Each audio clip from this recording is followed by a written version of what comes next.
জেগেছে ছোট্ট পুড়ে গন্ধ ছড়িয়ে, কি হতে যে কি হয়ে গেল।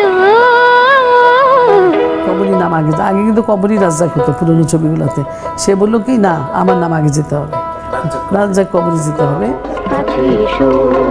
যদি বলো তবে দূরে কেন থাকো। রাজ্জাক কবরী যুগের রসায়ন। পর্দায় তাদের রোমান্টিক সংলাপ, চাহনি আর নিখাদ অভিনয় তৎকালীন দর্শকদের আবেগের চরম শিখরে নিয়ে গিয়েছিল।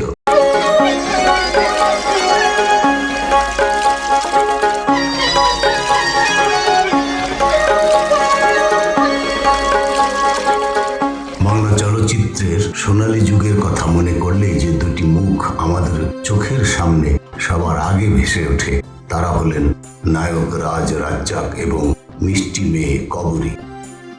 বাংলা সিনেমার স্বর্ণযুগ রাজ্জাক কবরী জুটির সেরা কালোজয়ী সিনেমা।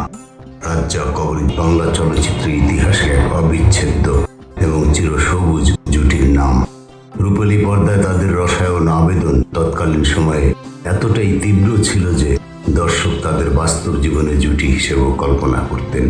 ইউটিউব দর্শকদের জন্য তথ্যবহুল গবেষণামূলক প্রতিবেদন নিয়ে হাজির হয়েছি বন্ধুরা। আমি মুক্তার হোসেন মুক্তি, কণ্ঠশিল্পী, সঙ্গীত শিক্ষক এবং একজন মুক্তিযোদ্ধা। হ্যাঁ বন্ধুরা, আমার চ্যানেলটি সাবস্ক্রাইব করলে, শেয়ার করলে আমি উপকৃত হব। ওই ছবি আমাদের হিট হয়েছে, কিন্তু ওরকম আর হয়নি রাজ্জাকের সাথে যেমন হওয়ার কথা। আজকের গবেষণামূলক প্রতিবেদন তুলে ধরব এই কিংবদন্তি জুটির সেরা 10টি মাস্টারপিস সিনেমা, যা দেখার পর আপনিও ফিরে যাবেন সেই সাদা কালো যুগের জাদুকরী ভালোবাসায়। তাই স্কিপ না করে, না টেনে পুরো ভিডিওটি শেষ পর্যন্ত দেখার অনুরোধ রইল বন্ধুরা। তুমি যে আমার কবিতা। দর্পচূর্ণ 1970 সালের নজরুল ইসলাম পরিচালিত, ইফতেখার ফিল্মস প্রযোজিত ছবি ছিল দর্পচূর্ণ। পারিবারিক মনস্তাত্ত্বিক দ্বন্দ্ব এবং অহংকারকে কেন্দ্র করে নির্মিত এই চলচ্চিত্রে রাজ্জাক ও কবরীর পরিপক্ক অভিনয় দর্শকদের মুগ্ধ করে। সুবল দাসের চমৎকার সঙ্গীতায়োজন সিনেমাটিকে দারুণ মাত্রা দেয়। মন তো ছোঁয়া যাবে না, ঘর সেজে দেবে না। স্মৃতিটুকু থাক 1971 সাল। পরিচালক আলমগীর কুমকুম, প্রযোজক রাজ্জাক ও আলমগীর কুমকুম, সহ প্রযোজনা। তীব্র আবেগ ঘন এবং রোমান্টিক মেলোড্রামাটিক এই চলচ্চিত্রটি এই জুটির অন্যতম সেরা কাজ। মজার ব্যাপার হলো 2017 সালে প্রকাশিত অভিনেত্রী কবরীর আত্মজীবনীমূলক বইটির নামও রাখা হয়েছিল সেই সিনেমার নামানুসারেই, স্মৃতিটুকু থাক। আমি তো বন্ধু মাতাল নই, মানুষ যদি মরে নাই বলো। রংবাজ, পরিচালক জহিরুল হক, প্রযোজক নায়ক রাজ রাজ্জাক, নিজে রাজলক্ষ্মী প্রোডাকশনস, নির্মাণের কাল 1973 সাল।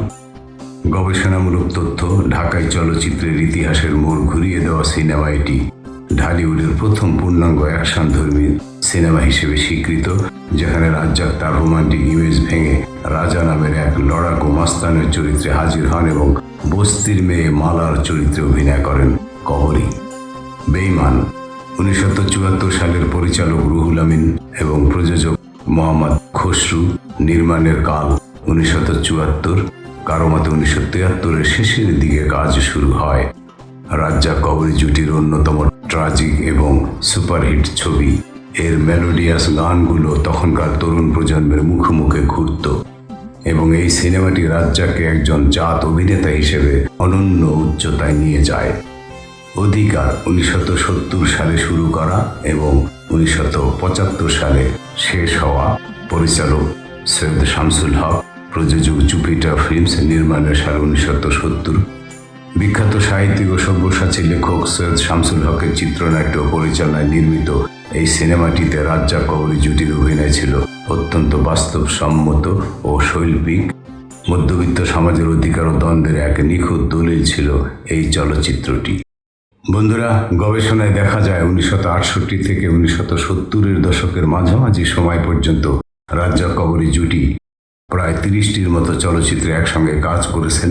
তাদের সিনেমার সবচেয়ে বড় শক্তির জায়গা ছিল অনবদ্য গল্প, দুর্দান্ত মিউজিক সেন্স এবং স্ক্রিন শেয়ারিং এর সময় দুজনের মধ্যকার পারস্পরিক সমঝোতা বা কেমিস্ট্রি এবং গভীর আন্তরিকতা।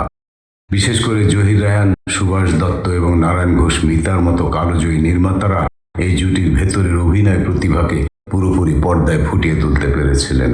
আজ নায়করাজ রাজ্জাক কিংবা মিষ্টি মেয়ে কবরী কেউ আমাদের মাঝে বেঁচে নেই, কিন্তু তাদের রেখে যাওয়া এই সাদা কালো এবং রঙিন ফ্রেমগুলো আজীবন বাংলা চলচ্চিত্রের স্বর্ণালী ইতিহাস হয়ে থাকবে। এই সিনেমার মধ্যে আপনার সবচেয়ে প্রিয় সিনেমা কোনটি? কমেন্ট বক্সে আমাদের অবশ্যই জানাবেন। ভিডিওটি ভালো লাগলে একটি লাইক দিন, বন্ধুদের সাথে শেয়ার করুন এবং এইরকম আরও গবেষণামূলক সিনেমার তথ্য পেতে আমাদের চ্যানেলটি এখনই সাবস্ক্রাইব করে বেল আইকনটি বাজিয়ে দিন। দেখা হবে পরবর্তী ভিডিওতে। ভালো থাকবেন সবাই। ধন্যবাদ। আসসালামু আলাইকুম রহমতুল্লাহি ওয়া বারাকাতুহু এবং হিন্দু ভাইদের নমস্কার। মিথ্যে আমার সান্ত্বনা দিও না, সত্যকে চাই চাপা দিয়ে।